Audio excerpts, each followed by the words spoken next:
And I said, so what exactly were you going to get for 100K? And he's like, whatever I wanted. I said, what does that mean? He's like, I don't know.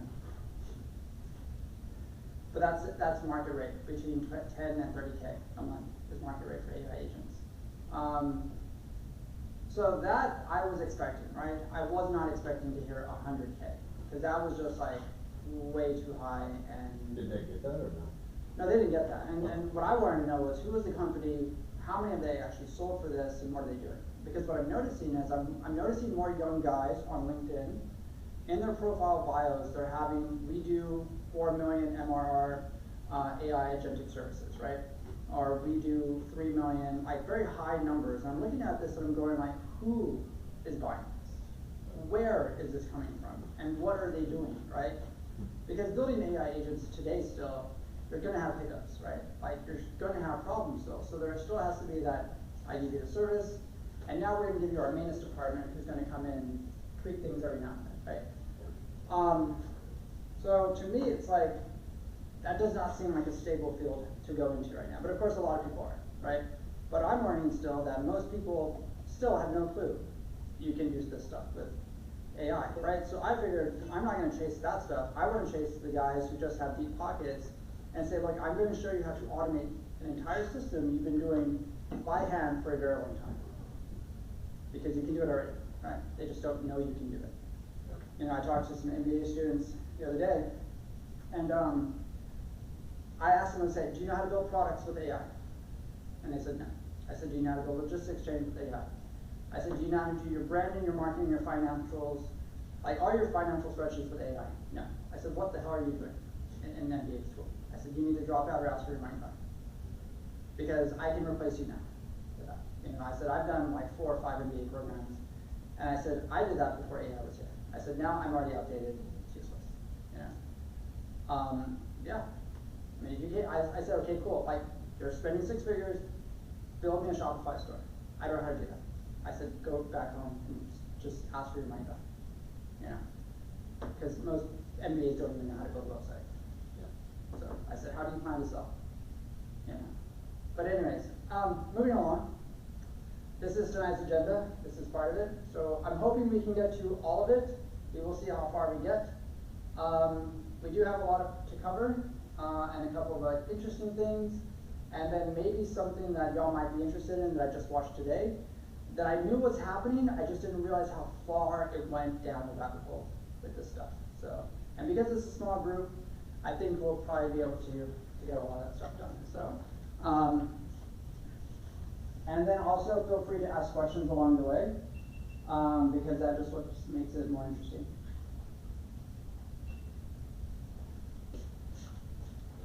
So this is the other part, continued. So like I said, we'll see how far we actually get with all of this stuff. So this is the yearly agenda up until September. These are the topics we will be covering. So right now, this is about working for yourself, building your own empire, resources you're going to have while you're traveling. And then those who don't want to work for themselves and they just want to pick up gig work, then we'll cover like how to support yourself with that. And so my introduction, I'm Chris, so I teach this program. I've been doing it for probably about a year and 4 months now. And my job is pretty much to help people transition out of 9 to 5 into this lifestyle by getting their first assistant and then slowly building their team to do that. I also teach the other program, which is the Rising Training One-Person Businesses, every 4th Monday, which is the next Monday following, where basically it's the opposite. There's no travel, but you still work for yourself. You know, so. And then, like I said before, I'm starting to teach AI training to companies. I target actually engineering firms and architect firms, because these people think they're really good at tech, and then you find out, no. I talked to an engineer the other day. I said, cool, can you show me how to AutoCAD this little item right here using AI? And he didn't know you could do that right. I said, so you probably do it the hard way. He's like, but I can do it in 30 minutes. I said, I can do it in 2 minutes. Sorry. Yeah. But yes, so yeah. And with that, we'll do classroom introductions very quick, since there's only just 4 people, and we'll see how many more roll in. Name, just where you're from, and yeah. We'll start on your side. Yeah, so my name is Enrique Carro. I'm originally from Monterrey, Mexico. Favorite place I visited? I don't know, but Guanajuato. Guanajuato is a very Okay. nice city Yeah, yeah. that I visited a lot of times. What kind of business? I have a software development company, Alright. and something about travel you wish someone told you sooner. Oh, I don't know. No, bring more water bottles, make sure you have clean socks, no, like, yeah. So, No, travel light. travel light, there you go, or just send your stuff before you get there. So, alright, yes.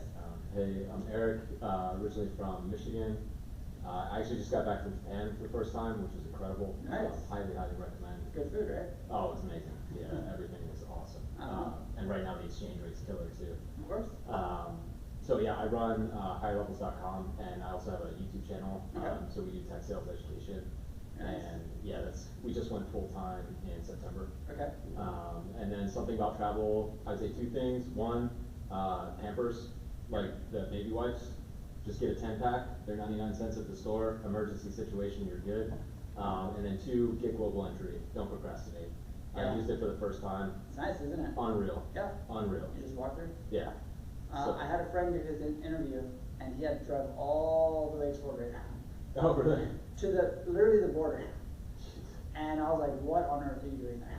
And he's just like, I have to do my interview there. I was like, that is a far drive. Yeah, so I was like, yeah. No, but it is a game changer, yes. Yeah. Oh, Yeah, because when you walk past and then you see the entire line of people just waiting. he's like, yeah. I had to wait 2 hours in New York earlier this year, and that was Oh, finally yeah. broke the tennis Exactly, back. yeah. Yeah. So for your YouTube channel, was it hard getting started? Yes. Okay. Yeah. It took me- Any tips? It's hard to get Yep. started. It It is. took a year to get 1,000 subscribers. Yep.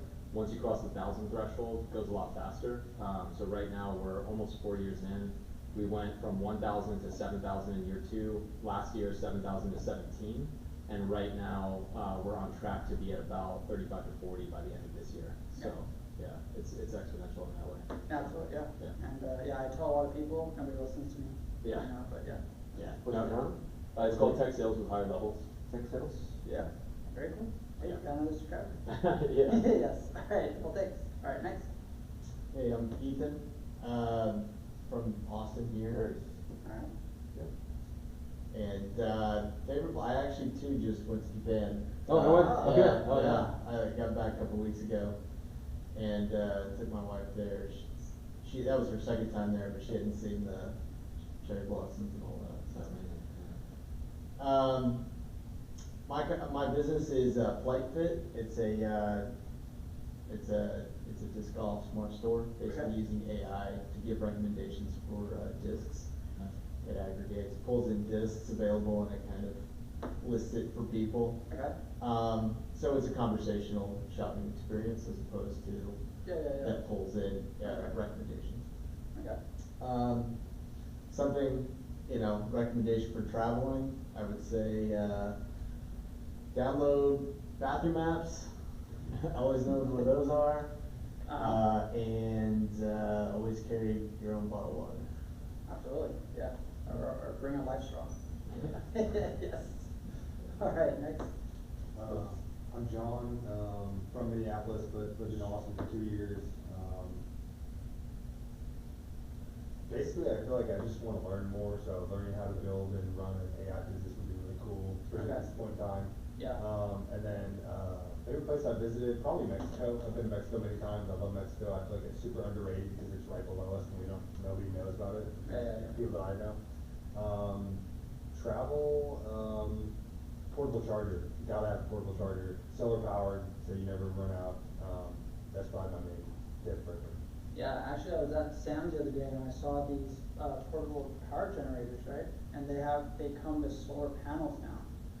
And they're like these big things you just set up in the grass somewhere and then they just connect to it. I was just like, so that's where we are now. Have you guys seen the Google guy who sits out here with his portable charger? He broadcasts the Google ad on the wall. Yeah, He's doing that all in his car. Pretty cool. Yeah, absolutely. Alright, so here's some news. So the first one right here is our rent doubled after we got married and so we became digital nomads. And this couple right here they basically went out and realized it is way cheaper to be a digital nomad than it is to sort of like struggle and survive here. In fact, many places, I think it's like the third one right here, fourth one, 7 countries where you can live on less than $2,000 a month. Most of them, one of them is Mexico, Ecuador, a lot of places in South America. And that was, I've known about this for a long time because I've been doing this for a long time, but a lot of people don't realize, like, when you move, it actually reduces a lot of your expenses. Many people think traveling is super expensive, and once you get really good at it, it's actually very, very cheap. If you've ever seen the TED Talk, How to Travel the World pretty much for free, it changes your entire view of travel, right? Because there's so many places when you expand your network. I tell people, like, go network, go talk to people, and all of a sudden you always have a place to stay anywhere. If you've ever seen the movie No Cameras Allowed, this guy shows you how to break into every major music festival in the world, right? And he went to the UK, to their big music festival, and he was hitchhiking, and he met this guy on the road that picked him up, gave him a ride, they had a great conversation, told him his whole life. He's like, hey, I'm gonna be going to ACL, you should come with me. Guy's never been to the US before, right? So he's like, I'm gonna go crash ACL. So he shows you how he got into ACL, and he brings his friend along. And he had the most amazing time of his life, right?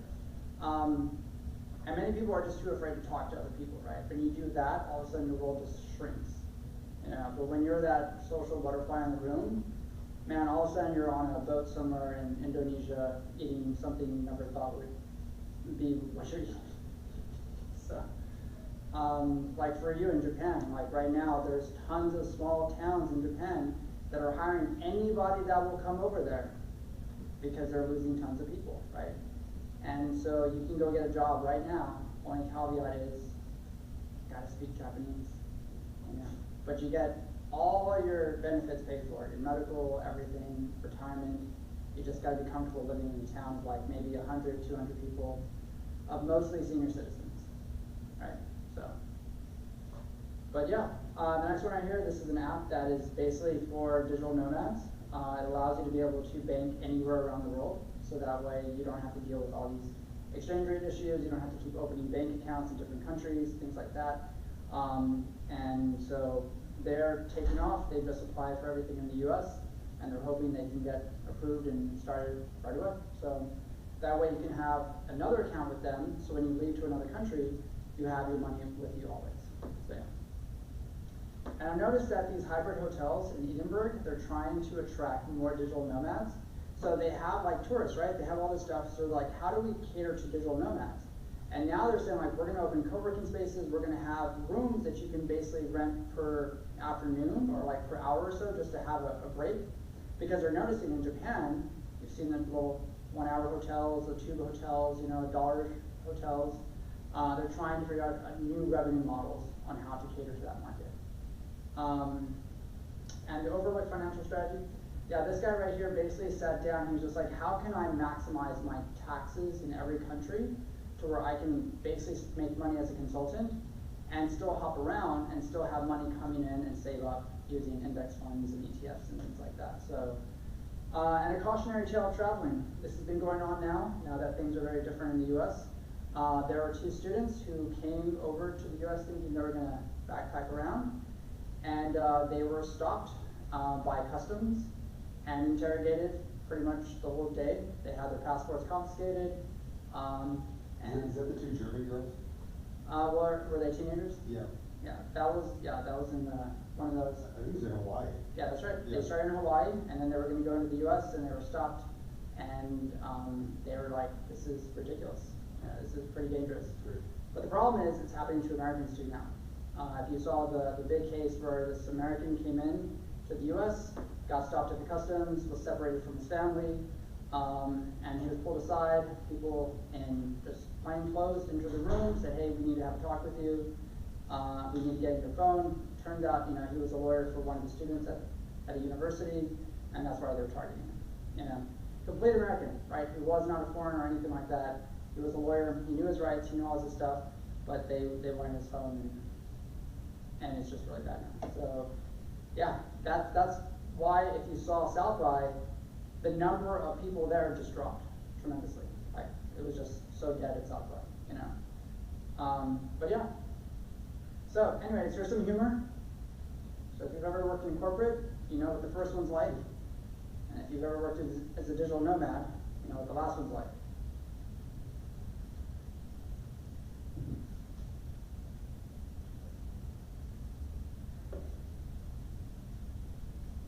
Yeah, I'm sure we can all relate to that.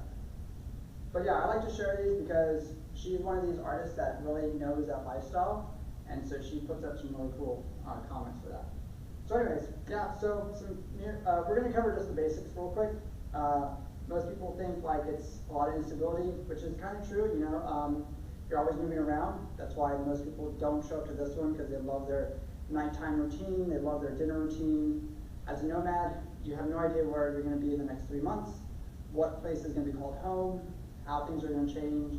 Loneliness, if you're not outgoing person, yeah, it can feel lonely very, very fast. Lack of income security. Many people think like, I can't do it, it's too scary. What if my e-commerce store doesn't take off and I have no money and I'm stuck in the city and my parents can't get me, right? And you're always changing places every so often, right? And again, people think traveling is expensive, when in reality, it is super cheap right now. So, in fact, it's probably even cheaper because you have all these countries now who are catering to Americans to come live in our country where we have stability, and we will pay you, right? We will give you a living stipend, you know? The Nordic countries started doing that, you know, where now they'll give you a living stipend, they'll give you a co-working membership, and they will help with relocation and all that stuff, you know, so. And it's only for like digital nomads, so yeah. But the truth is, you have a wide network of connections and many more opportunities. I tell people like, your business will change if you ever go to Indonesia or South Korea. You might meet somebody who's like, hey, you have something amazing. I know where to sell that in the US. Let me help you, right? Let's do a partnership, right? All of a sudden your business changed. Flexibility in travel and work. There's so many opportunities out there, it's ridiculous. When sometimes I do a search with AI, I'm like, hey, go find this in this region that has this, doing this, with this person, give me a contact, and I reach out to them, like, hey, can I do this? And sometimes just asking opens up whole new opportunities, right? But most people are afraid to ask. And you have multiple income streams. Like, you're a YouTuber, right? Now you can run a merch store, and now you can sell books, and now you can do online courses, and now you have an entire ecosystem of income streams, right? I'm probably going to show a video later about a guy that you think would have never taken off on YouTube, and it did, and still to this day he's surprised it worked. But you have total freedom in this, right? That's the thing that most people don't realize is living this lifestyle gives you freedom. I don't know why people love 9 to 5s, but yeah, I can do this. But yeah. Anyways, we're going to spotlight a person real quick. If you want to look at this person, digital nomad girl, she earns around 10K a month in passive income versus via Udemy courses. And so basically, she sat down, she's like, hey, look, how do I make online courses? What's the process? And she just started YouTube videos after YouTube videos, watching this, studying this. How do I make the material? How do I do the content? How do I edit the stuff? And so she put it together, and she basically just put out a whole bunch of videos. And just like YouTube, it took a long time before people started to find her courses. So then she turned that around, parlayed it into small intro videos on YouTube, did the TikToks, all that stuff, and it's slowly built up, right? Most people, again, I tell, like, Skillshare. That was a website that started like 15 years ago. And I would go on there and I would see tons of people in Austin, hey, I'm going to show you how to make pasta. I'm going to show you piano lessons. I'm going to show you this stuff, right? And I would show this to people in classes, and they'd be like, but I don't want to do that. That's so stupid. I'm like, so making money is stupid now. I had no idea. I did not get that memo, right? But you go on there, and all of a sudden you see people doing stuff that looks like, oh, I can never do that, right? I showed a video, I believe it was in my other class, that got a lot of people mad, because it was about a guy who met this lady who makes 17K a month. And if you've ever been to Dubai, Dubai is a very expensive place, right? You cannot live in Dubai if you're poor at all. You have to have money. She makes 17K a month. What do you think she does?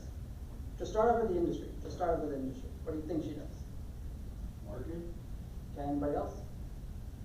This is the part that... I know what you're talking about, so I can't. Yeah. Oh no, that's why I make it general. Yeah. Any ideas? What Tech, her food, courses like, are? Yeah, what does she teach? What do you think she does? Oh yeah, no, I've seen that video, I don't wanna spoil it. Okay, that's Yeah, okay, yeah, alright. And, No. alright, do you wanna say it? Knitting. Yep, knitting. Sorry, what? Knitting. Crochet? Oh, like. Yeah, like threading making sweaters. Yeah. Oh. And you know what happened when I showed that video in class? Everybody's like, oh, that's a lie. That was all fabricated. I mean, that's jealousy, right? Like that gets people mad, you know? Because sometimes it's that simple, right? Because where do you think her money really comes from? What did he say in the video? It's the custom kits and the one-on-one lessons. Yeah, Yep. You know? So, let's keep going. So these are the standard business models that most nomadic people start with. And that's e-commerce, right? Who here has tried drop shipping or a Shopify store or a WordPress e-commerce site, right? Like WooCommerce. And you can do physical and digital products. There's a lady that I know that she sells Excel templates. Do you want to take a guess how much she makes a year doing that? Just Excel templates. Like you can be like, hey, I need a template for a checklist. I need a template for startup finances. I need a template for things I should have when I travel, right? You want to try again? 200. You're close. It was 250. Right, and that's it, right? But again, it took a while for her to get there, right? Like you have to build that audience first, right? Now, social media content creation. This is the part I literally have to repeat myself so many times. Start a YouTube channel, be on Snapchat, do TikToks, and do you know how many times people will literally give me every excuse under the sun why they cannot do it, right? I had old people tell me, but I don't dance. I said, that's why you don't understand social media. I said, the fact that you think you're supposed to dance tells me how disconnected you are from reality, right? It's really hard. It is really hard. It's so crazy. Like, I don't know why I have to, like, repeat myself. But you have huge potential because what is YouTube and what is TikTok? Just free ads. But what else? It is a global distribution system that has no boundaries, right? As one person pointed out to me a long time ago, it's like you could be nobody here in Austin, but in a small community on the other side of the world, you'd be world famous and not even know it, right? Does anybody here know the Wonder family? I think this is really cool that I see families all posting together on social media. I think it's like a juggernaut of just an entire business, right? Do you all know the Wonder family? Okay, it's okay if you don't, it's fine. But so basically the Wonder family, their last name is Wonder, and all their kids are on social media. Every one of their kids, the mom is on social media, the kids are on social media, they have full-time video production people living with them all the time, and they have full-time editors, and they travel everywhere, they do everything together. So when you watch the mom's YouTube stuff and the Snapchat stories, it coincides with the children's stories, and it is the coolest thing I've ever seen, right? So every single one of those kids all has millions of followers because it creates an ecosystem, right? Because I shot a video here. If you want to know more, go see my sisters that has the behind the scenes of what really happened. And if you learn that part about social media, that whole ecosystem of sharing content, it's explosive.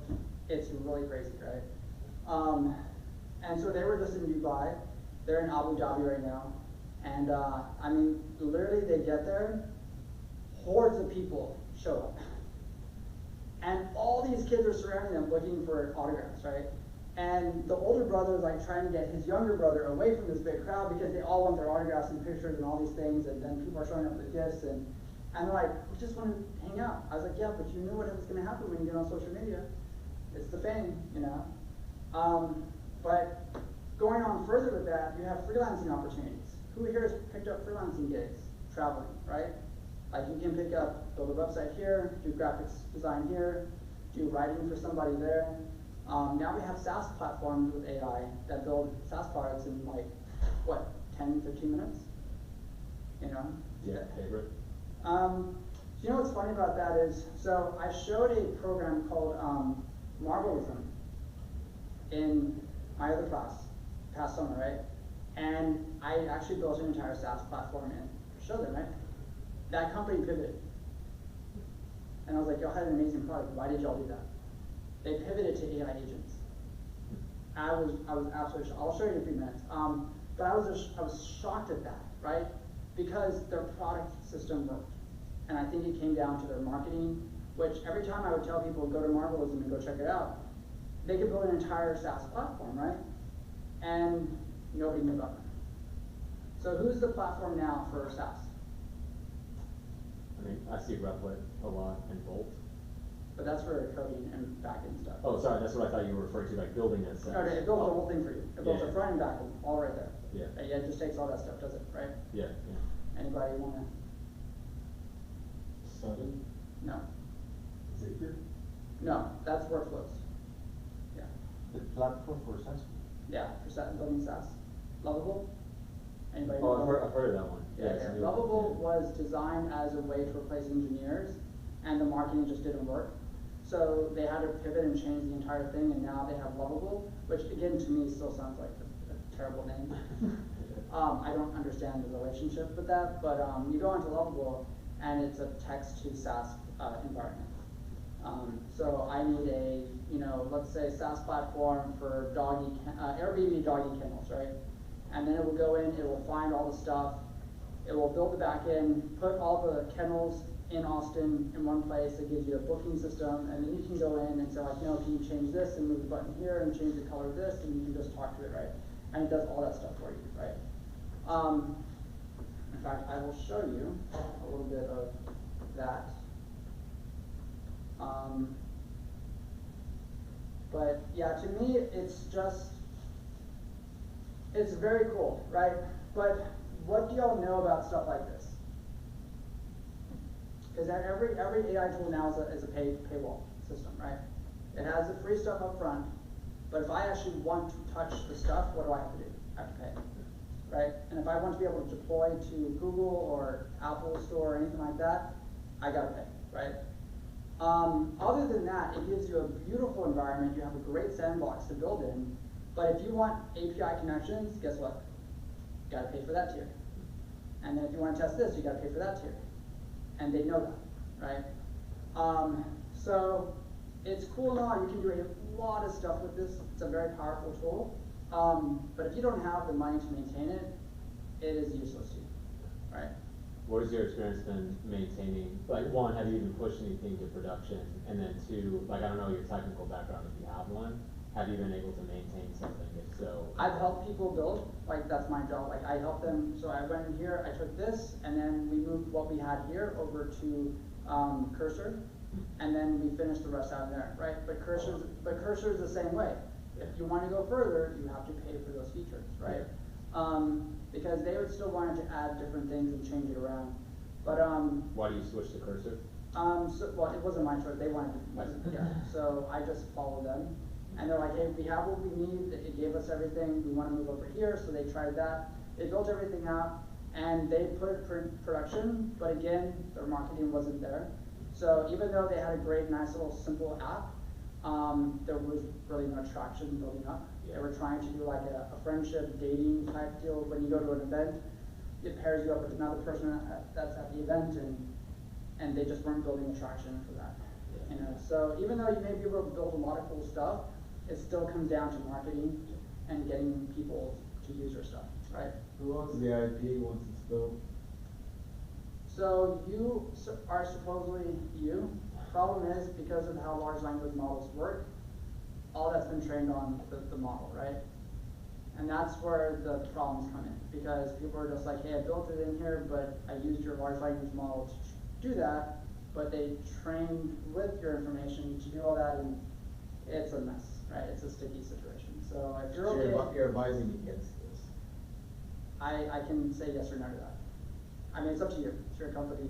Okay, well, Yeah. I guess if you're saying you want to avoid IP issues, you'd probably advise against it. If it's IP issues you're avoiding, you don't touch AI at all, right? Like at all. Like you go and get Llama and you download it and you keep it in your room in the basement, unconnected from the internet, and you don't ever look at the world ever again. And that's how you protect your IP. But if you've ever read the terms of services for Llama, let me tell you, don't ever try to make $1 with your product. Oh, Because really? Facebook will come for you. Yeah. So I mean, we're gonna have more tools like this. Like I was talking to somebody today, like because Lovable's been out for a while, there's so many copycats of Lovable already out there, right? And so then 6 months later, we're gonna have tools where basically I just think of something and it's there, right? Yeah, So are you saying the incentive though is still there for people to build businesses with this stuff? absolutely, right? Because when you're young, you know what's better to do is it's better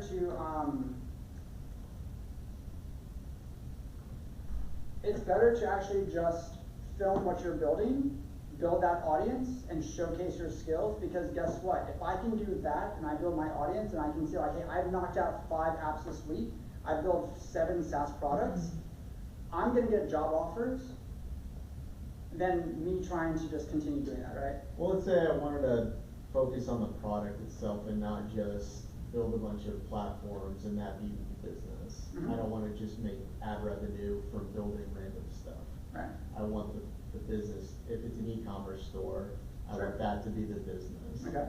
A sustainable one at that. Right, of course, yeah. And, so is the incentives, are you saying there's still incentives to build these things because it is, you know, you're charging people to cut corners to just get what they want as opposed to being able to build it in real time? Right, and that's called vibe coding, right? Vibe coding is just knocking out apps and SaaS without any worry about security protocols and paywall issues and governance and things like that, and that's vibe coding, you know? And so if you've ever seen that before, people knock out stuff and they just resell it on the market, and they make a quick 50,000, and they're okay with that, right?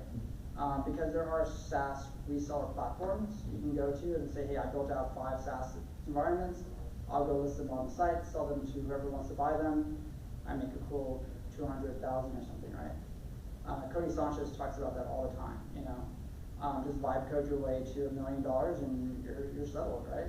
You know? Typically, the people that do that have some type of following in our audience, right?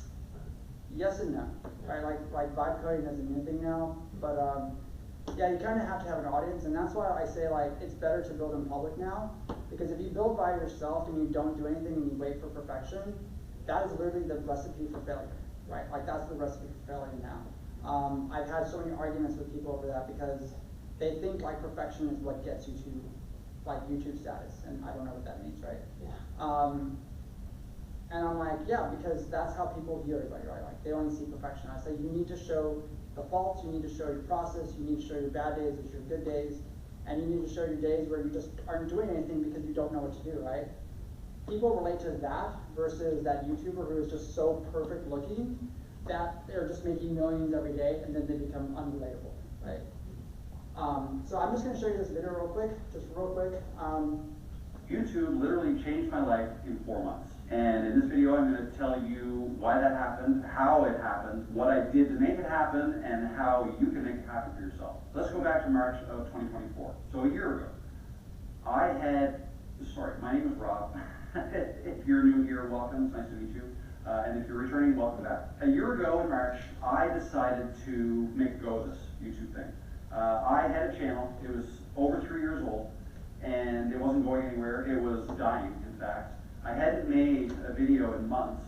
I made, I think, 7 videos in the previous 20 months leading up to last March, but I knew I wanted to do this. I wanted to do YouTube. I had been kind of studying about it for 3 years. I started my channel in January 2021, I think, is when I posted my first video. Yeah, I started with a bang. I think I made 9 videos that first month, and then nothing for 8 months, and a couple of false starts. Anyways, the long and short of it is, by the start of last year, the channel was going nowhere, but I decided I wanted to make a go of it. I didn't want to just be a freelancer the rest of my life, which is what I was doing. And I was good at it, I was making good money, but it was a lot of work. And I wanted to move from making videos for people to teaching people how to make their own videos. Okay, so that was kind of the catalyst for me. So in March of last year, I needed to come up with a plan, okay? And the plan was make 3 videos a week and 1 live stream every week. And if I could do that and promote my live streams from my videos and promote my videos from my live streams, if I could do that, then I would grow. That was the plan. Now, I actually started the plan in January, but it took me a couple months to put everything together. The biggest hurdle for me was, how am I gonna make 3 videos a week? That's a lot. The live streams are kind of easy, once you do them. I mean, it took me several times to get kind of comfortable doing it. And when you first start live streaming, you're not gonna have anybody watching you, so you're live streaming to nobody. But that's okay, it just has something ready to demonstrate. But the 3 videos a week was an issue. It's like, how am I gonna make 3 videos a week? So who here thinks 3 videos a week is hard? So what? Who here thinks making 3 videos a week is hard? I think it's hard. Why is it hard? Well, I think define video. Right, you know, exactly, right, it's- like, yeah, what depends on kind your of content. Right. Right, like I know people who just go out and just shoot video, right? I saw a guy the other day in his car with an Insta360, just out of his window, holding it up, just driving around the city. Right, do you need a plan for that? Do you need to do anything for that? No, you just take the video, upload it to YouTube, you're done. Right? But this guy right here, I mentioned this video because he is a interesting case study. Why? Age. Exactly. Most people, when they think of YouTube, they think of some 17-year-old kid who's in his room making videos with a fancy background and colors and all this stuff. And this is a guy in an age group that most people never look at for, they never talk about, they don't think they have anything worth saying. And now he has a lot of followers. This is his entire full-time job now, and he pays all his bills. Right? But the one problem was, he made the videos and then he stopped for how long? 8 months. And that's where he messed up on that, right? But just posting and sitting down and doing it on a consistent basis, you'll find an audience, right? Because YouTube is very good about that algorithm. And in fact, he posted another video about why you should never tell your family and friends you have a YouTube channel. And in fact, it's so true, because all the comments below were just like, I made the mistake of telling my family, and they called me a loser. They said, you need to get a job, stop playing around, and you need to pay your bills. Right? And I showed this stuff because it's one of those things where people just don't think YouTube is worth doing. Right? I've seen the cases where it's just somebody ranting, but their views get like millions and millions of hits, right? Because they hit an audience. Could you show his description? I'm just curious what he sells. If anything. So what he does is adult information on how to take care of your life. How to basically, like if you're an adult and you're struggling with this, what you should be thinking about, how to prepare. And as you notice, like he's done a very good job of breaking down his description box. And this is information that people want to know about, right? I don't know if you know how far he goes with the influencer content, but I have seen it to the point where somebody will wear a cap and they're like, what brand is your cap? Where did you buy that? I have to have that cap, right? Like, they're just like putting their shoes on in the morning and they're like, what socks is that? I need to buy those socks, right? And it's that simple. It's that simple to sell stuff. And yet these people that I talk to don't listen to me, right? I've seen Snapchat creators go from nobody to 7 months later brand deals, and now they're being offered all kinds of opportunities, right? But you tell a 45-year-old, go get on social media, I don't have time for that, I need to go work. So, I'm just gonna bring up the other one real quick. I was curious, do you do social for your brand? A little bit, but we're still just kind of building out product, and we haven't really focused a lot on content in the meantime. Yeah. A while back, I started another Okay, thing. so I'm gonna come back to this one. Alright, so let's just keep going. I'll just do it like this. Okay, so validating your business. Now that we have AI tools to do all this kind of stuff, I do have one little tool that I'm gonna show you that's pretty cool. But again, go out there and validate before you start to build everything, right? Because the worst thing you can do is just spend all this money and put all this effort into a website, an app, and all this stuff, and then you find out nobody cares, right? There's just nothing there. So you have Google Trends. You can even do a survey, like send it out to a whole bunch of people in your newsletter. Hey, what do you think of this, right? Go to Product Hunt. Whoever uses Product Hunt and goes through and be like, hey, what are the top trending things this week? And what are the next trending things next week, right? And then who here has used AI to create a report on all that? Right, see? So it can go in there and generate all these reports, and then what do you do with that report? Put it back in there. Make a video about it? You can make a video about it. But what else can you do? Come on, you gotta think about money here. You gotta be a digital nomad, right? You gotta pay the bills. Sell your report skills, You're so close. your analytics, So your close. analytics skills. Sell the report. Oh. Sell the report. Who do you sell the report to? Your following. You can sell it to your followers, right? Or you can sell it to that hungry 18-year-old that wants to make money and say, I know every trending industry right now that you should build in. Here's a report for 50 bucks. Oh yeah, right? People don't realize how powerful data analysis is, and now that AI is around, you can create all kinds of reports for all kinds of things, right? And you can go in there and sell it to different industries. Like, I can go and scrape Zillow, right? And be like, hey, here's every property under $50,000. I can show you how to close a deal within 3 days using AI, right? There's a lot of people doing that, you know? So I'm gonna show you this way, because I thought they had a really cool thing. I have it right here. No, I have it already. Okay.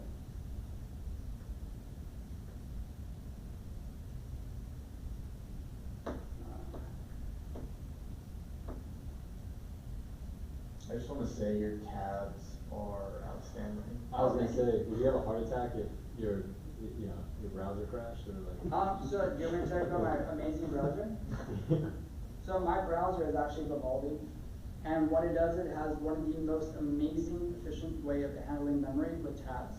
So even though you see like a bajillion tabs up there, it's not actually using energy for any of that stuff. So it localizes only to the tab that's active, and it pushes everything away, right? So that's why it doesn't crash, and that's why like Vivaldi has become like my go-to browser for everything. Oh, So- Vivaldi. I've never even heard of that. Yeah, Vivaldi. It's a European-based company. Yeah. And yeah, I love this thing because like it does so many cool stuff. But anyways, so basically you can go in here and you're gonna fill out this entire form, right? And you're gonna run your validator test, and you can go through, and then it's gonna go and check databases, market trends, all kinds of things, and come back and show you like, hey, your idea sucks, or you should run with this idea, right? And why not? It's a free thing, right? Because you can check things out and just run all kinds of tests with it. And if you want to report on it, then obviously you can pay, but you can take that information and then throw it into ChatGPT or whatever you use, and then you can build out an entire project for that. So.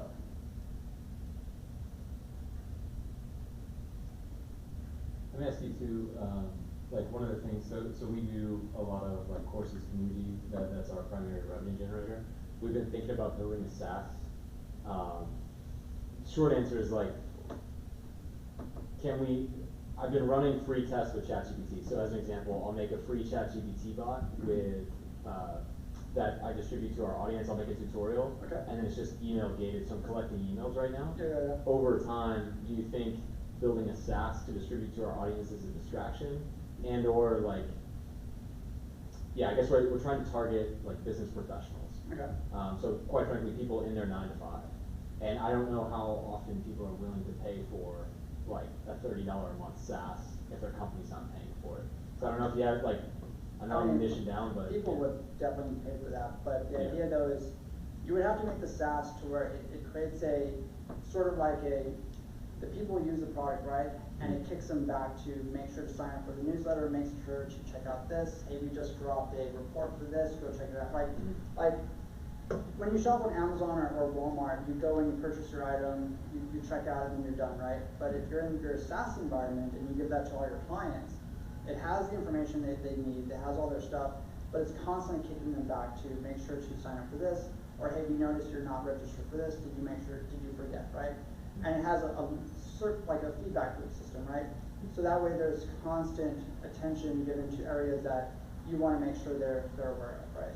Yeah. And many people don't think like that because they look at the Amazon model as the way to sell. Yeah. Yeah.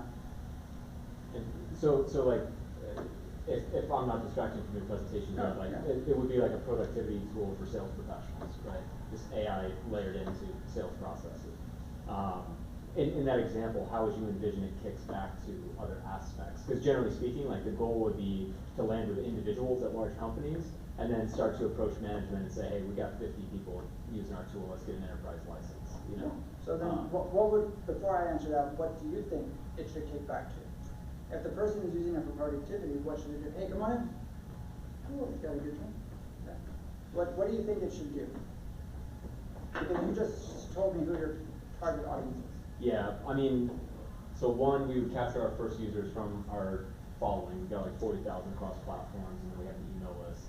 And then from there, like, my thought is just how do I make the product more and more sticky so it's used every day? Right. Okay. As opposed to taking them to YouTube or a newsletter or something like that. Right. Maybe I'm not seeing it right. Like, So the idea would be like they're using the tool and everything like that, and it gets a pop that says, hey, do you have 5 other people that you recommend should use this product? Can you please put their information in, right?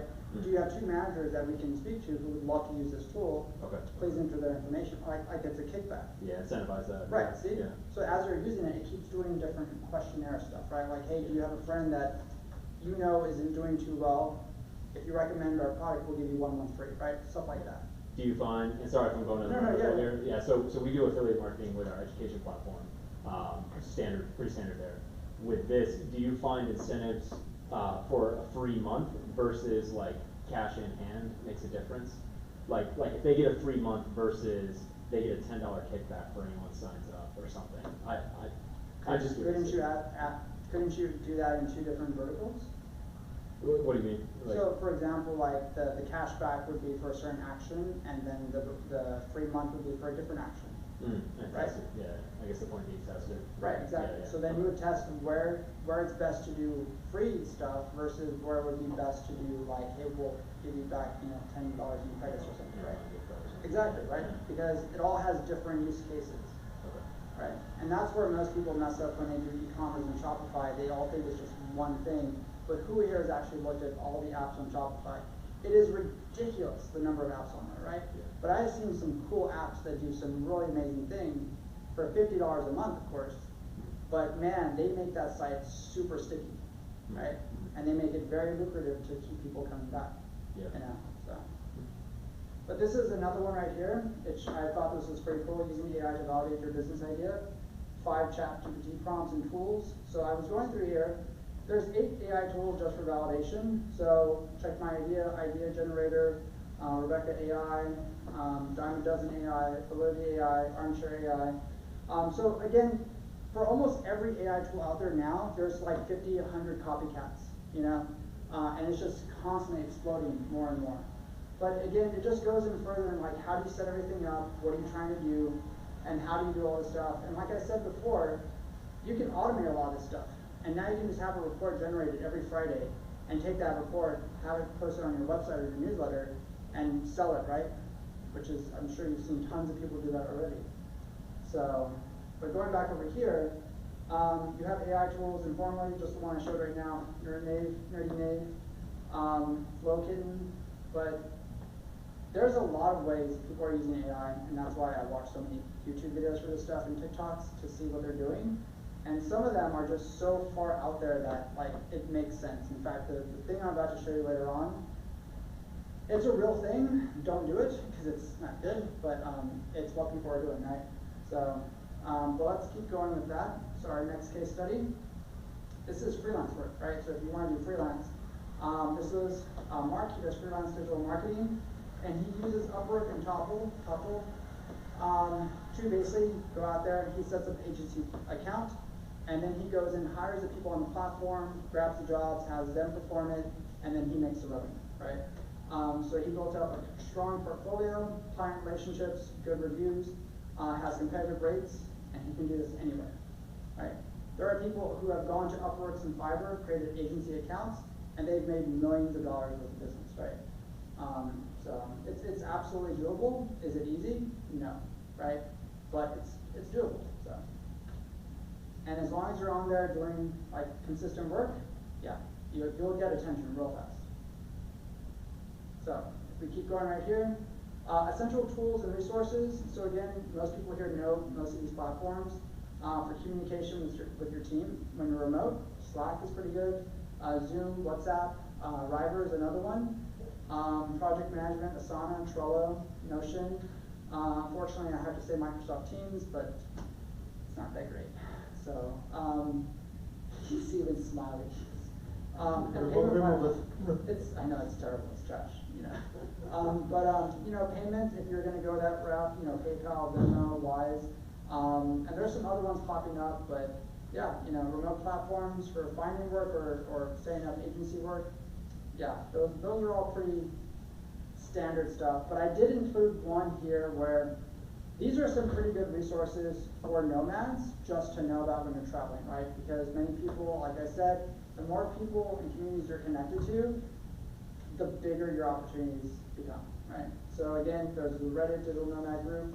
There's the Digital Nomads Around the World Facebook group. That one's pretty active. Nomad List, global meetups, Nomad Base, and a lot of these different places just have huge nomad communities that you can be a part of, right?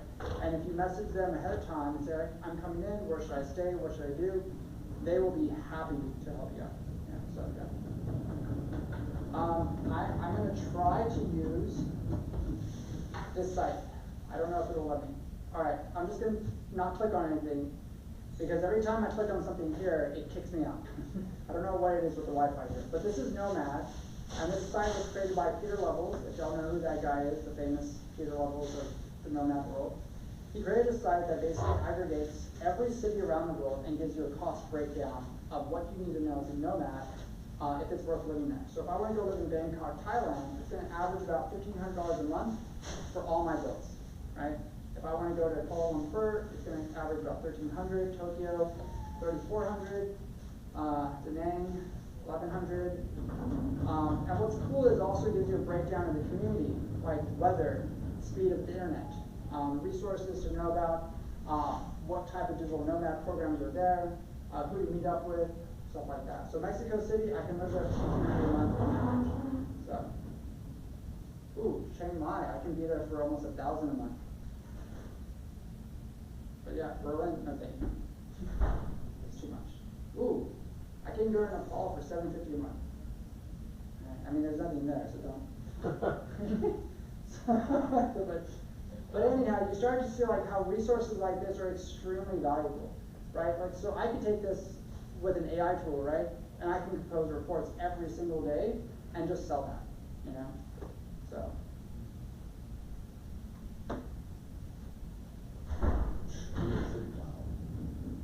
All right, so yeah, so those are there, and then Nomad Base. I do want to mention these guys real quick because they have a great program. So what they do is, if you're just getting started as a nomad, they provide solo and business communities for you to join.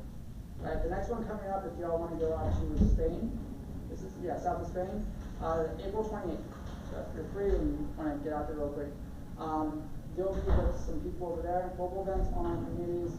And basically how it works is you can travel with a group of nomads, or you can travel in a preset area or go on different cruises with them. But it is a pretty cool community. So yeah. And you get to see like how other people are working, how they're living, and where they've been. So alrighty, let me see this one here. Okay, building and growing your business on the go. So right here, a lot of these are just tools that are available. You know, I mean, if you want to take a picture, but for the most part, for marketing and sales, yeah, your social media is going to be super important, right? Like, I know so many nomads who post, right, and their videos get like 500 views, 1,000 views. They're not worried about being famous, because if you get an ROI of 10% on 1,000 views, is that good? Absolutely, right? And many people don't realize that. You know, and most people use Zoom for all their interviews and team meetings, and use AI tools to do your proposals. I was talking to somebody today about how Deloitte does all their client outreach, and I was shocked that they literally just cold email everybody, right? And they'll just grab a profile, they'll just like throw it into AI and be like, hey, so-and-so, we saw your stuff, if you're interested, here's our information. I'm like, this is Deloitte, come on, they can't be doing that kind of stuff, right? But apparently they are, you know. So I would also recommend, I will say this, even though HubSpot is on the list, use it until it's free and then drop it as soon as you have to pay. Because HubSpot is one of those things where it's free, and then your next bill is like $5,000, right? You know, so it's pretty ridiculous. But one of the things that kills the nomad lifestyle is not being good with time management. Like, just not being efficient with like how you plan out your time. And I would just say like, hey, this is everything I need to get done this week. Throw it to AI and just have it schedule all your stuff, right? And then just show like a complete breakdown of each day. Do most people do that? No. Have you heard about Motion? Emotion? Motion, you don't wanna look it up, it's basically you put your schedule into AI and it completely transforms it for you. Is it Motion AI? I think it's just Motion AI.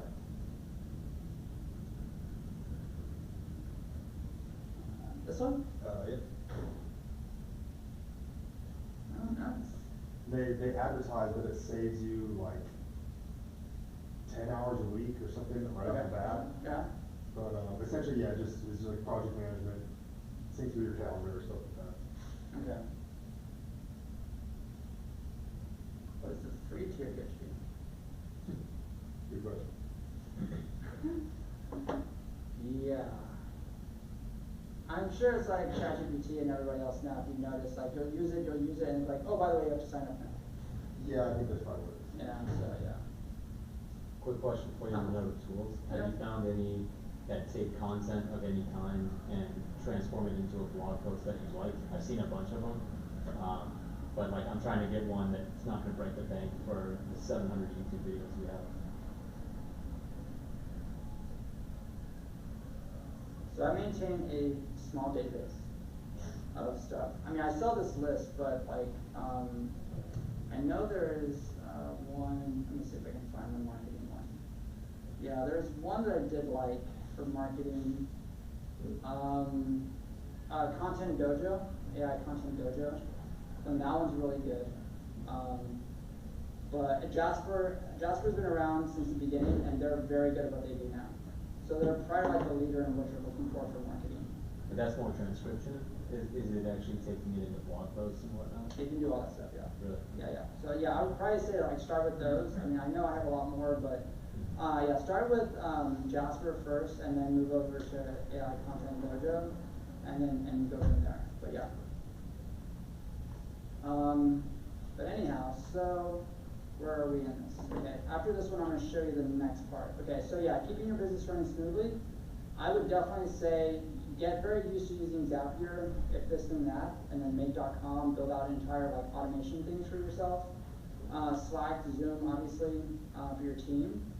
But yeah, as you're building, you're gonna need virtual assistants, right? Like you're gonna need team members to help you like really manage this stuff. Otherwise, it can get pretty overwhelming. So before we move to the next part, I do want to show you this video because I want to know how many of y'all know this stuff is going on, because this is a serious problem. You ready? Okay, I'm gonna just kind of speed it up. It was posted April 14th. Are we ready? Grace bags. The story goes that Grace, a kind-hearted elderly woman, has been handcrafting beautiful leather bags for years. But it's the end of an era for Grace, so she's holding her farewell sale. Grace is offering up to 80% off in her farewell sale. Once they're gone, their other goods don't miss out. I thought, oh, how nice. And then I kept scrolling. But the sponsored ads kept popping up trying to reel me back in. And I thought, maybe I ought to check these out. But then I started to get a little suspicious about this Grace woman. Wait a minute, is she even real? I take her photo over to siteengine.com and it's able to detect whether or not an image is made from AI. And it turns out this picture is. Wait, what? There's no Grace? Who then is making these high-quality handcrafted leather bags? And who are all these people raving about them? These aren't just bags. They're pieces you keep forever. Grace and her husband have spent over 34 years perfecting their leather bags. Imagine carrying a bag that holds 30 years of love, dedication, and craftsmanship. Okay, something's definitely up with this guy. Nobody gets this emotionally invested in a leather bag. So I'm gonna try to find out who he is. I use a tool called Pimics. It's pretty good at scanning faces and uncovering where else they've popped up online. And what do you know? I think I found it. Are you wondering how hair loss can be reversed naturally? That's our guy. Here he is again. Save thousands of dollars with the Lepro LED UFO High Bay Lights. Oh, he's an actor on Fiverr. You can pay this guy to say whatever you want. I'm a professional spokesperson and actor with decades of experience. Well, maybe it's just a coincidence that he also happened to buy a bag for his wife and make a testimonial about it. Let's look at another guy who's also in love with these bags. You know, it reminded me of my grandma. How she put so much love into everything she made. Oh, how funny. He's also got a Fiverr account. I have been an actor for 20 years, and I have appeared in movies, TV TV shows, and hundreds of TV commercials. And it turns out that Great Bags has a YouTube channel where they've uploaded all their testimonials. This is unlike anything I've ever seen. A bag from Grace's collection is one to cherish for a lifetime. These are all actors with Fiverr accounts. And the best part, the mastermind behind this channel didn't even bother editing the clips before uploading them. I stumbled upon this story. I was scrolling through. Turns out Great Bag isn't some heartwarming handcrafted leather bag business. It's just someone using AI and hiring actors to produce fake glowing reviews. But what do the real customers get when they order from Great Bags? Well, the only thing authentic here is their disappointment. These luxury leather bags are actually just cheap vinyl knockoffs made in China. Now this is where things get wild. Suddenly I learned that Susan's bag is also shut down. Then Victoria's bags, Paul Richards, Henry shoes, so many beloved elderly artisans all conveniently having their final sales at the exact same time. Once they're gone, they're never good. Once they're gone forever. And shoes is gone forever, plus they're gone. And when I go to the pages like About, This, Page Transparency, I can see that these pages are being managed from the Netherlands, Vietnam, and Indonesia. This is so weird.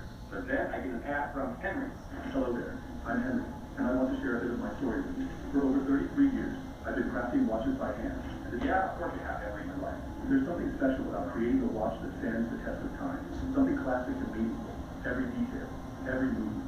I put my heart into each watch, thinking that as something about it. The moments it would witness, and the legacy it would carry forward. But times have changed, and after decades of doing what I love, it's time to close this chapter. I want to spend more time with my family, especially my grandchildren. So with a heavy Wait a minute, look at his hands. How's Henry crafting watches with a figure like that? Also, if Henry's been making watches for 33 years, why has his website only been up for a month? And why does Henry look so different in each of these photos? When we look at the page transparency, you see all the different apps he has running, and someone has been very busy. Henry has spent over 33 years crafting watches. When I first got mine, I noticed the difference right away. And the comments on Facebook are full of people just judging over Henry and his watches. Well, finally, I came. I had to check out these watches. So I head over to the website, and about it, they look pretty nice. Plus, all you have to do are rocking them. But let's take a screenshot running reverse image search and see just how rare and timeless these masterpieces really are. And what do you know? The exact same watch is selling for 99 cents on AliExpress. But surely they're not the same, right? One is a rare handcrafted work of art, and the other is just some cheap knockoff, right? Right? I mean, I guess there's only one way to find out. I'm buying myself a Henry watch. But first, I grabbed a bargain bin special from AliExpress because, hey, it's only $1. Oh, and no shipping fees.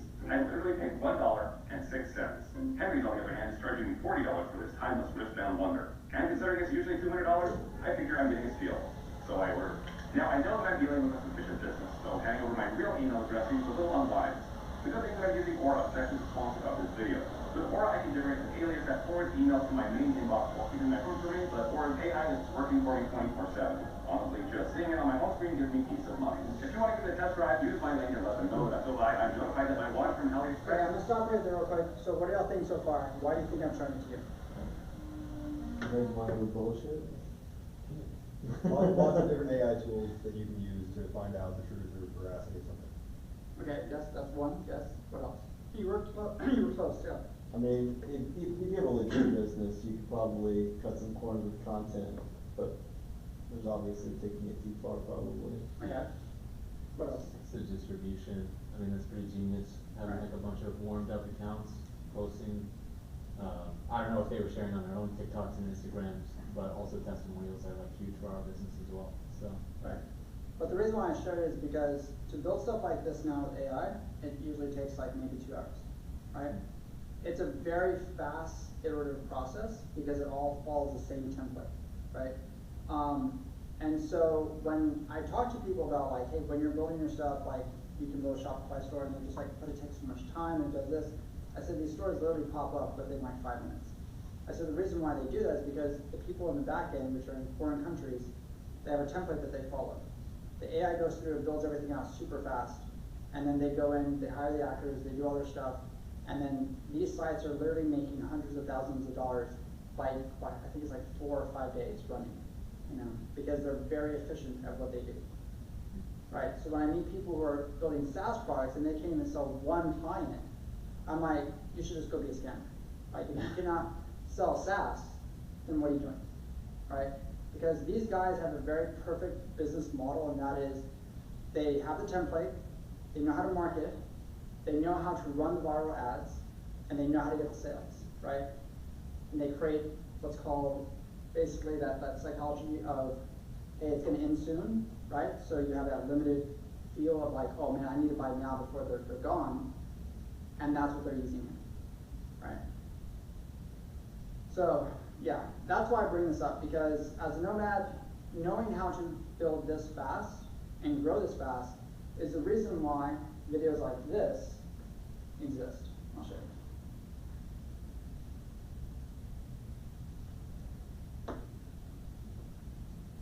Right, so now it leads us back to the 48-hour dropshipping challenge. If you've never done one of these, you don't have dropshipping, right? These are super hard videos to do because they're a lot of work. But if you get really good at this, you can sell any type of product out there, right? And that's what they show you. So one of the best ones out there to learn from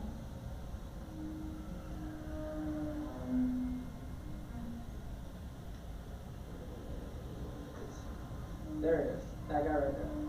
Sebastian something last name. All right, so he literally was super poor, right? And he was just like, I'm just gonna learn dropshipping, I'm gonna learn the process, and I'm just gonna get very, very good at this. And he's probably built more than probably 400 or 500 stores of dropshipping stuff, right?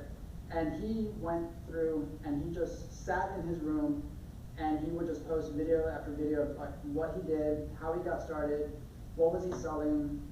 I made this much in one day, here's how he did it, and he breaks everything down. But he just kept reiterating over and over and over to learn how to build these sites super fast. And remember, this was years before AI was around, right? So now I've seen these guys today use AI tools, and they do everything of what would have taken them like 2 or 3 days to do. Now they do it in like an hour or two, right? And one of the biggest things that they show is how to go from, in 48 hours, nothing, no presence, no product, no nothing, to now they've made $10,000 in 48 hours, right? But it's a template that they follow, right? So that's why I showed the video, because these scammers are going in and they're just following a template, that's it, you know? So, and once it's done, they shut it down. So, going over here to networking and community building, one of the things I'm going to show you is, and I always bring up this one because many people don't know about it, is this guy right here. So most people here think of like cruise lines as like vacation, having fun. Nomad cruise is the opposite, which is you go on a ship, you have an apartment basically, and you get to travel. And what they do is they dock in different port cities, which allows you to go into that region and allows you to build your relationships, get new clients, and establish yourself in new places, right? And that's the point of this company. What's great about this is most of the people you meet on the ship, somebody you know grew up in a region that you're docking in. So you have somebody that's connected to that region. So you're like, hey, I'm gonna go show you this, I'm gonna go introduce you to this, come meet my friends, do all that stuff, right? So when you go to the next city, then you have another person who grew up in that region, right? So now all of a sudden your network explodes, right? So you know where to go, you know what to do, and that's why this is such an amazing program, because you do workshops on the cruise, it's like a conference, there's a whole bunch of talks, panels, things like that. Meanwhile, you're still working on your business, right? And you're traveling the world, you're expanding your network, and yeah. So who here, this is the first time knowing about this? Very cool. Yeah, absolutely, yeah. So by all means, if you can at some point do it, it will change your life, because why not, right? The next one for October, to go from the US all down to Australia. Yeah, they'll stop off at different places, get you acclimated to different regions, and build your network, things like that. So, but yeah, that's why like stuff like this is so big, because then you always have a place to stay for free, you know. Let's see how we're doing on time. Okay, all right. So next case study. So this one right here, e-commerce. Yeah, just what we covered. So drop shipping and print on demand store. So she had a corporate job. She took what she learned from sales and she turned that into an online store. And now I used to watch her videos like every day, all the time, because she was really good at what she did. And then I just got tired of it because I just to learn too much about dropshipping. I was just like, okay, this is overwhelming. But she gets very niche in what she does. She shows you all kinds of stuff. In fact, I will show you her channel.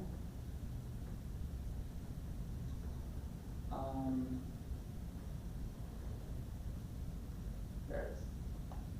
She is from Australia, and she is really, really good at what she does. When I started watching her stuff, she barely had any followers, but she covers a lot of stuff. Like the lazy side hustle that's making this much a year, right? The best 100 websites to earn money online from. The Shopify tutorial.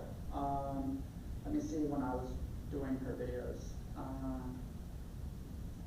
Yeah, 5 products earn the most money with print on demand, and get at that 10,000 a month with free uploading basic videos. 10 things you need to do before you sell t-shirts online. So that's how she started. She did print on demand. She got really good at it, and then she posted videos about it, and it went from there. You know, so now she has millions of followers, and I'm sure she makes more than 6 figures a month now. So.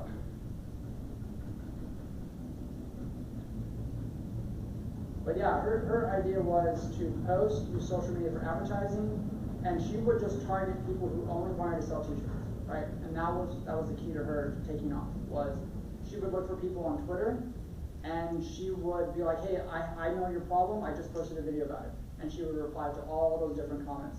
So after she posted a video, she would go on Twitter, and she would pretty much spend all night replying to every single person that was talking about t-shirt business. And that's how she started to build an audience. Right? So. Do you have a YouTube channel yourself? I do. I have one that I've been working on with some friends. And so in fact, we're starting another one this summer for different founders.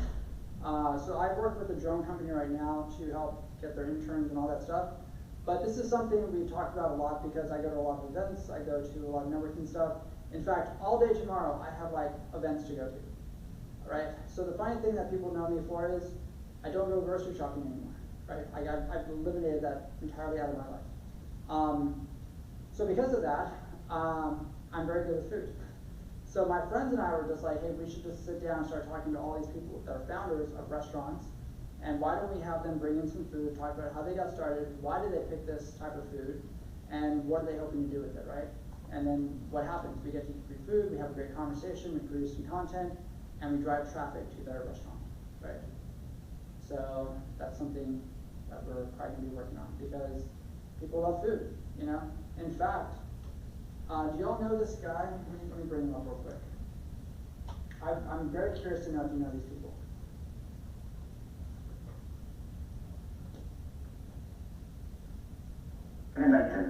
Do y'all know these guys? Please say yes. I think I've seen that video on the top left. Like that's Terry Box or whatever. Yeah, the 2 birds Michelin Texas Star. Yeah. Yeah, so that was 3 days ago. But why do their videos work? Like, what is it about their videos that work? This is the part that Mr. Beast perfected, remember? Like, he got really good at this stuff. Thumbnail? But what is it about the thumbnail? What are they doing with their images? So I'm going to hold that thought real quick. I'm going to come back. Look at this guy. I want you to tell me what he's doing. What is the marketing design behind his thumbnails? They're all the same. What is he doing to the images? Very brand identity. What type? Consistency. Kind of cartoonish. Sort of, yes, but what exactly? Because this was, so he actually was a graduate physics student, and he dropped out of graduate school to be a YouTuber. He had his own lab, he had all kinds of funding, his professors were very supportive of his work and everything like that, and they're just like, hey, we have a new project we're gonna start, and one day he walks in, he's like, I'm gonna be a YouTuber. And his professors was like, what are you talking about, Wolf? What do you mean you're gonna be a YouTuber? Yeah, I'm gonna be a YouTuber. He's like, no, you need to work on this project, we got all this stuff going. All right, I dropped out of school, so I'm gonna go do this now. And they did not think he was real, right? But what he did was, he took his physics knowledge and he applied it to the algorithm of YouTube. And he says, if I can just crack that algorithm, I can be YouTube famous. And he did. And so he sat down and tried to figure out what is it that YouTube does exactly. And he went in and used that algorithm to highlight specific colors in the thumbnails. And that's why people click on videos, right? So that design structure that he built is the reason why so many of his videos have millions and millions of views. This guy now, I think he's like probably 24, 25, he has like 5 or 6 mansions, he has like over 50 like sports cars and all this stuff, and he's worth millions and millions of dollars now. And his professors are probably like, I should have been a YouTuber. But he was very, very strategic about what he did. And that was why it worked. So if we go back to Jolly, what are they doing? I mean, they're eating every single one. Yeah, but what else? They're now using certain AI tools to enhance the color and the flavors of the food, right? To make it look really, really appealing, right? Burgers look a certain way, pizzas look a certain way, all kinds of stuff, right? Because how many of y'all have taken pictures of food and it doesn't pop like that, right? And that's why theirs works. Now, here's also why they became super famous and very, very well known, at least to me. They did a series that just took off, and that was, do you see this video right here? British high schoolers tried jobolis for the first time. They were very good at marketing because they sat down and said, how can we make our videos even more enticing? So here, I'm just gonna play it real quick, just real quick. That's peculiar. This is real fast food. Oh my god.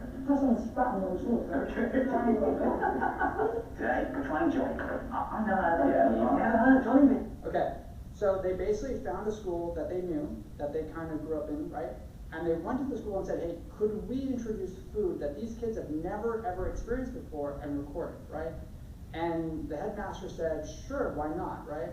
And all of a sudden, that entire series is what brought in millions and millions and millions, if not billions of views for this one channel. And so because of that, they went in and English and British students. They made bank with these students right here. Because what they did was, they started a long time ago introducing these young kids to Korean food. And what happened was, after that, they said, man, why don't we take them to Korea, right? They love the food, let's see what happens. So they made this entire series of videos where they took these high school kids to Korea for the first time, and they videotaped all of their experiences, and it blew up tremendously.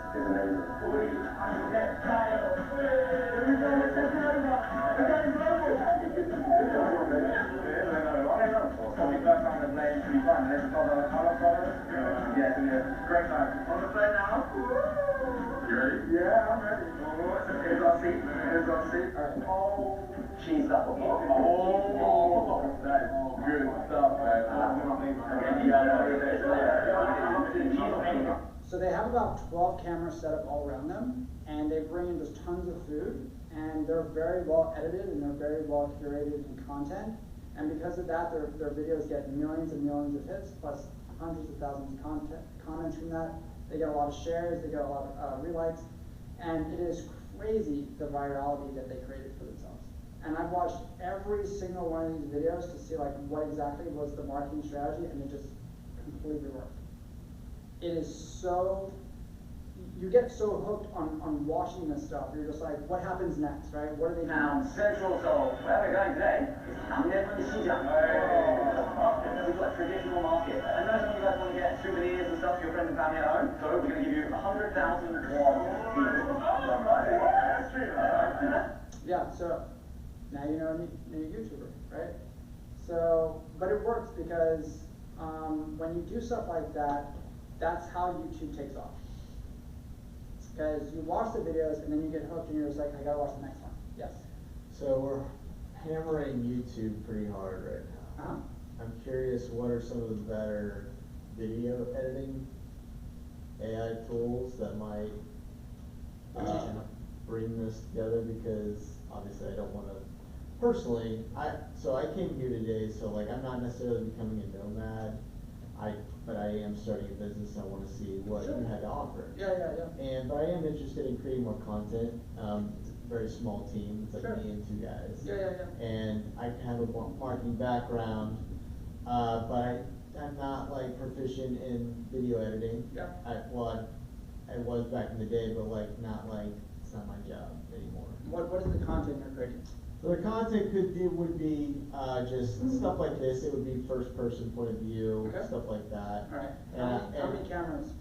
It would be like one or two. Okay, alright. And like, it would just be handheld stuff, and I just wanna be able to kinda like throw it in and like have it edited. I've seen people kind of like talk, oh, this is one that'll like do a lot of editing, put it together for you, lay in the closed caption and call it a day kind of thing. So it's not like overly edited, it's pretty authentic, it's Yep. somewhat unscripted, you know, just maybe have an agenda and just kind of pop it in and go. I mean, so the most popular one would be CapCut. As long as you're paying for the full version, it Mhm. has a lot of great AI tools for editing. For Mhm. example, like CapCut will go in and take out all your ums and ahs and Right. pauses and things like that, which will save a lot of like editing time. Mhm. If you wanted to have those really clean like cuts between like different, images, it'll do that too. But that's a paid version, right? Mhm. So if you go in there and play with those features, it'll probably help cut up your time. Mhm. But again, it also goes back to like, what style are you really looking for, right? Like, do you want it to just be a full uncut look, or do you want it to have like a very specific transition to point of views, right? It know. would be mostly uncut, and this is like, these are great examples, but it requires like a team, Yep. and it requires funding, and it requires a lot of revenue to get off the ground. I'm sure like if we went back to their first videos, it would probably be a little more relatable for everyone. So how he started was, he was a British student who went to Korea to study Korean language. And he just said, I have a lot of time on my hands, I'm just gonna take the camera and just video myself in Korea and just see what happens, right? And he would sit down with the camera and he would just eat the food and talk about the food, and then he would walk around the city, just one camera, right? And then, 10 years later, now he's making millions and millions of dollars a video. And he has tons of people that reach out to him for every little thing, right? Like, he's so well connected to food companies and restaurants and brands. In fact, most of those British students that you saw there now work for him, in fact, they're the main money generator for them because of how popular they became. And many people don't think about that, I was gonna say, if I may play God on your company for a bit, knowing nothing about it, if you're cool with that. So like, what we did with tech sales, as an example, is we saw on Trends and Keyword Planner that tech sales, this is 4 years ago, was growing, it was being sourced over 10,000 times a month, and it was growing 900% year over year. So literally with that, when I went on YouTube, there weren't tech sales specific videos, or hardly any at the time. So every single video we made had tech sales in the title. We don't get, we have one video with like 150,000 views, everything else is like 50 and down. But that being said, if I was in your shoes, honestly, I wouldn't worry about making like sensationalized content, especially given the nature of your business. I would literally buy every single disc out there, and I would make an authentic, genuine review. Like, unscripted, I would sit down with a disc, and I would be like, here's my review, maybe film yourself throwing it as far as you can, or like other common disc golf things. And then every single one is a call to action of like, by the way, I'm the founder of this, which is a conversational platform that will find the right disc for you. Use these videos to find what's best, and then also here's our platform. Yeah. So, Yeah. so do you ever search by what people are posting per day? By what people are posting per day, like Yeah. their own UGC? So for example, like if I was to say, show me what videos are posted in Austin today. Do you know how to do that? No, What's wrong with you, TikTok? I just started TikTok, so I don't know.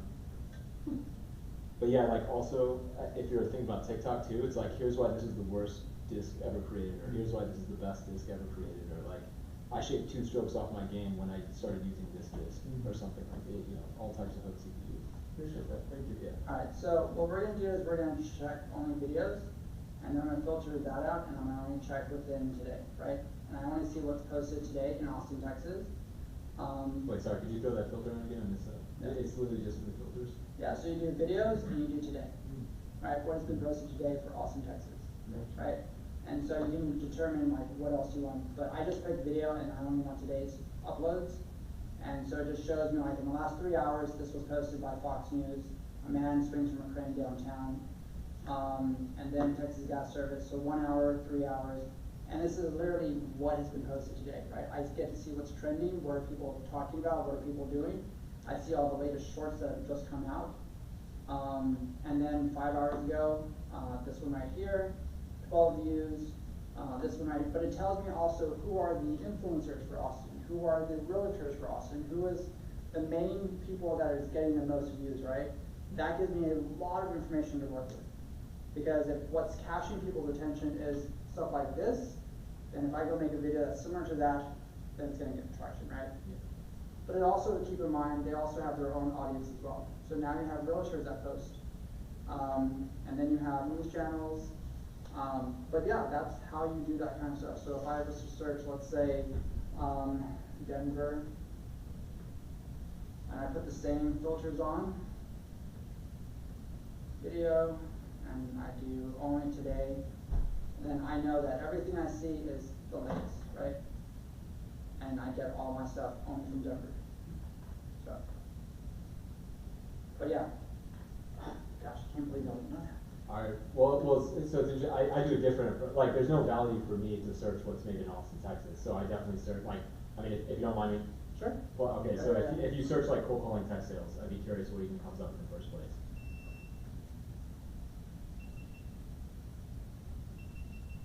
Yeah. All right, so 1 year ago, yeah. So, okay, you see that second video, the cold calling? Uh-huh. Okay, so that channel has about 17,000 subscribers. The sweet spot on YouTube is if you can find a video that has 5 times more views than the subscribers, and then from there, it's posted within a year. Because at that point it shows that the quality of the video, the title, the thumbnail is hitting, and it exceeds their audience like significantly. If you scroll down, I bet you'll see, yep.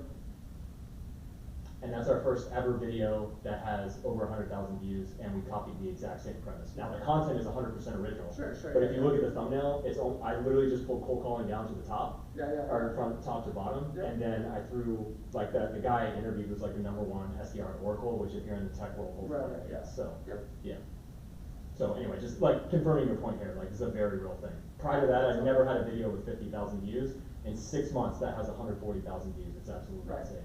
And it feels amazing. Yeah. It feels amazing, and, Yeah. and all of a sudden you feel validated. Yeah, Right? You know? we're getting free advertising that gets 2,000 views every 2 days. Absolutely. Yeah. And now you kind of understand my frustration when I tell people to go post on social media and they tell you, no, I have to go work. Yeah.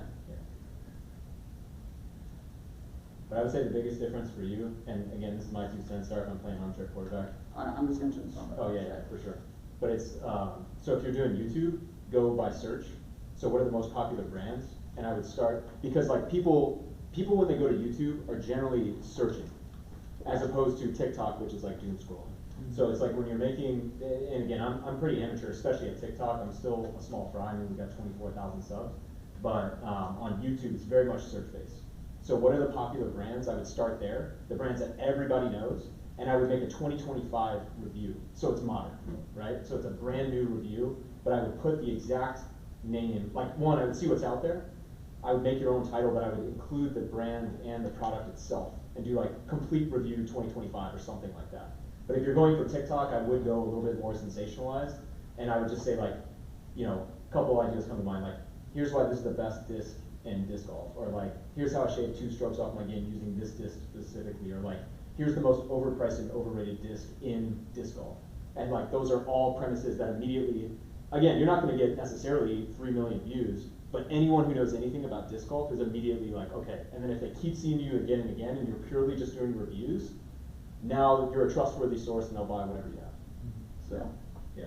Sorry, I'm just using it as an example. So I'm Yeah.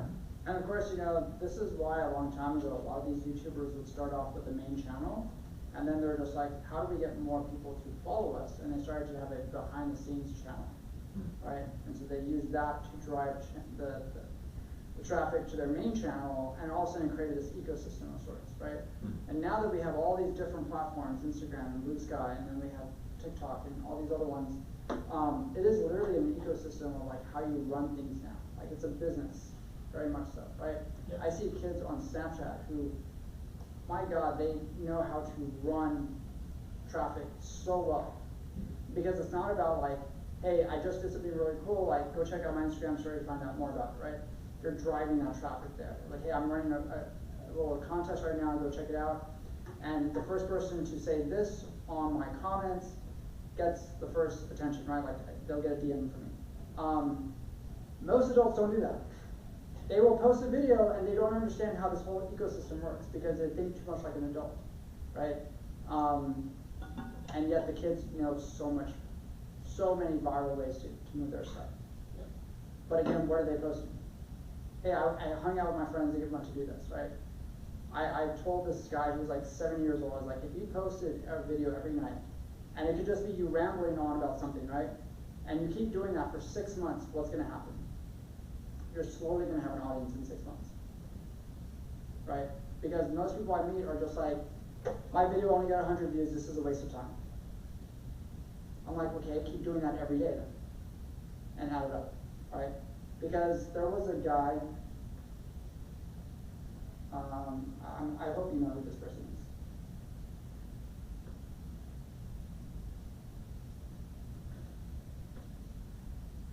is. Guys, Okay. Yeah, this guy right here. He started off one day by himself in a house trying to sell, and he made a simple video with his phone. And he's like, nobody's probably gonna watch this. I'm in this place, I'm trying to sell this apartment. And now he's known as the financial guy for real estate and all kinds of stuff on YouTube. And it took him a long time to get there, right? But he kept posting, and his first like 100 videos, he was like, I was still trying to figure out where my audience was. I was posting about cars, I was posting about real estate, I was posting food, I was doing this. Until one day I posted about, here's the quickest way to make your first $1 million. And he's like, all of a sudden I got 1 million views. He's like, I found something. And then he's like, okay, now I'm gonna show you how to save your first $10,000. Here's the 3 easy steps to follow, right? And then that took off again. And all of a sudden he found his audience. And he kept just doing that over and over and over. He's been doing this for years at a time now, right? But he has a massive audience. Well, I first met him when he was barely at 500,000 subscribers, you know? But it works.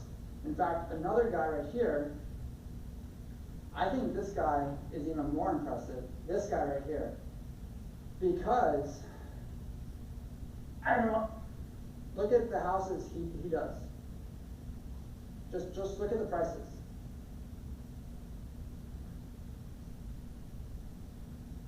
Are they ridiculous? How do you think he got started?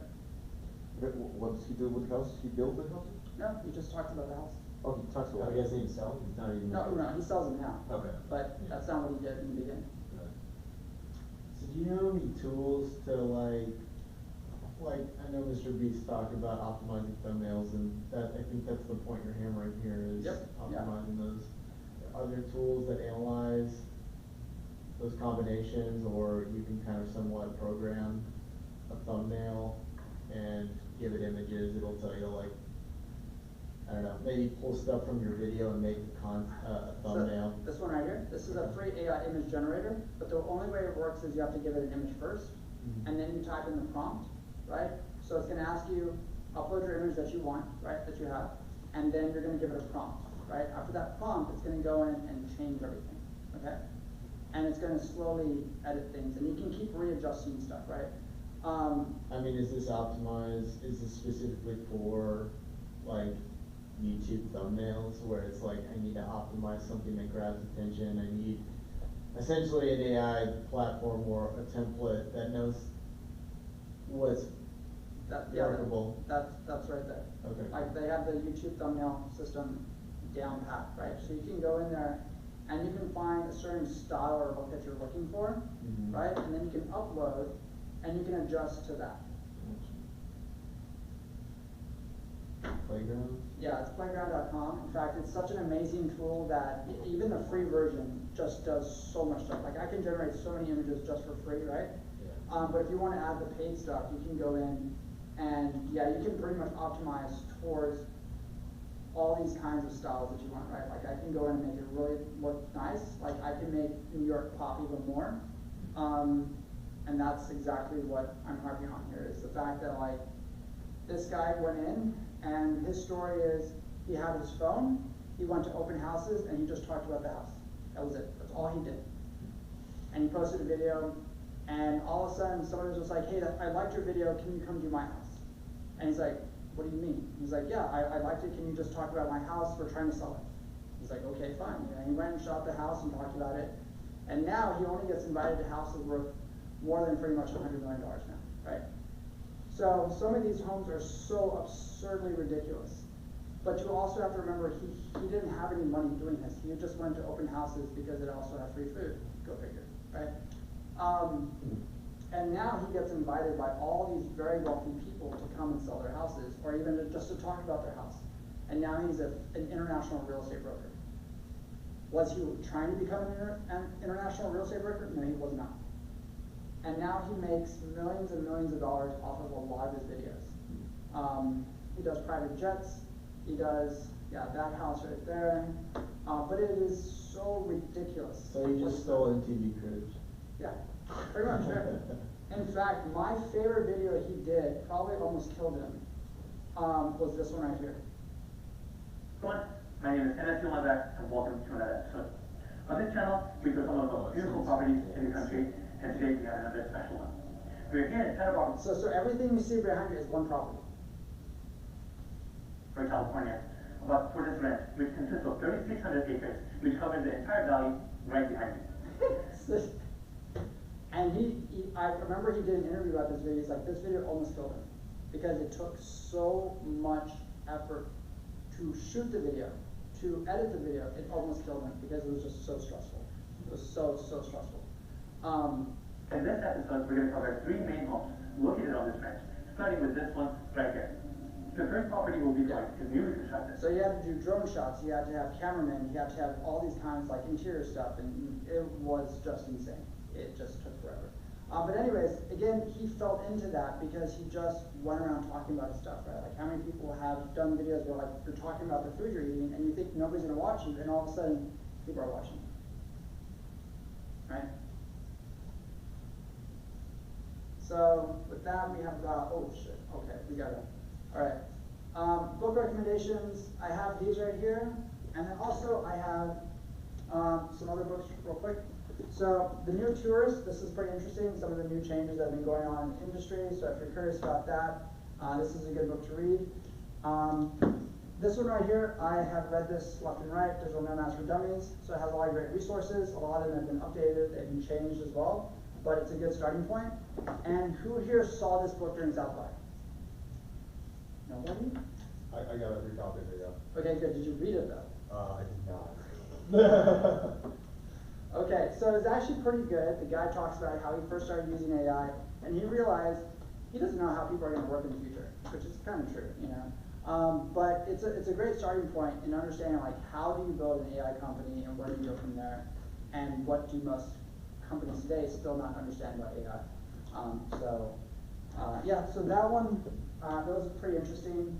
And then also, yeah, so I basically help people get remote assistance. So if you're ever looking for support, a lot of y'all run YouTube channels, like if you're trying to start a store, things like that. I sit down with you and I go through all those kinds of things to find you one person. I got somebody, a Shopify person, and now they have like 5 stores, you know, because they're a student still and they don't have time to do all that. So, what's our time? Yeah. So if you have more questions, you can book a session Calendarly. I go through basically anything you want to talk about more in detail. But also, I have a mastermind program that I'm putting together here in Austin. So I'm going to be running one here and then also in San Antonio. This is basically to show you how to build actual stuff with AI, not just prompting, right? That's the thing that I've started to notice is how to build stuff with AI, right? So this is not going to be like we're going to build a website. I'm going to show you how to build an entire system of whatever it is you need. So yeah. And then I always like to get, oh, sorry. Yeah, anybody else? Okay. And feedback. I would love feedback if anybody has some right there.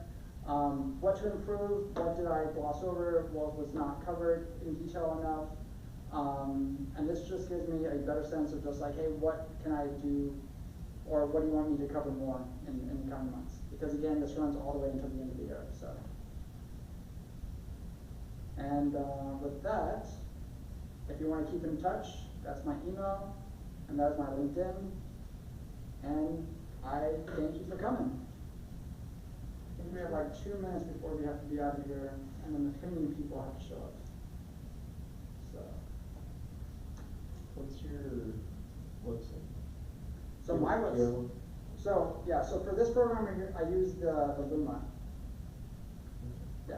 So I have this one right here. Okay. Yeah. And then this one covers the entire calendar for what's coming up for Digital Nomad.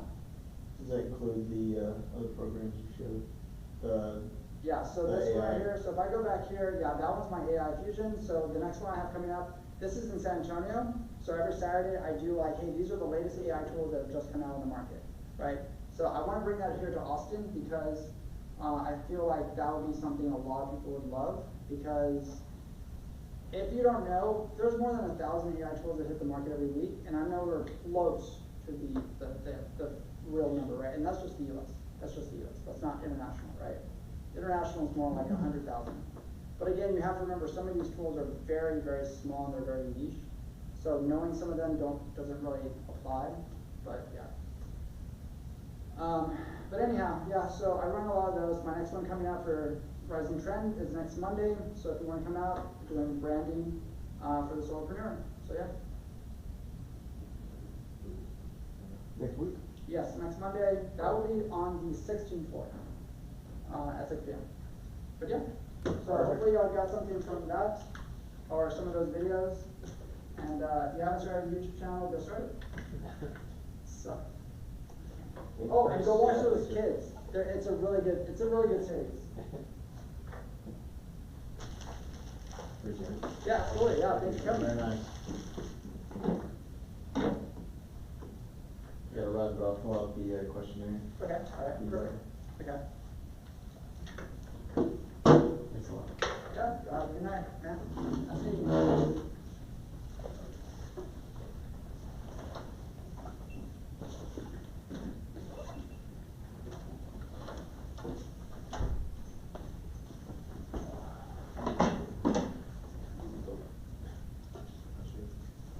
Yeah, appreciate it, man.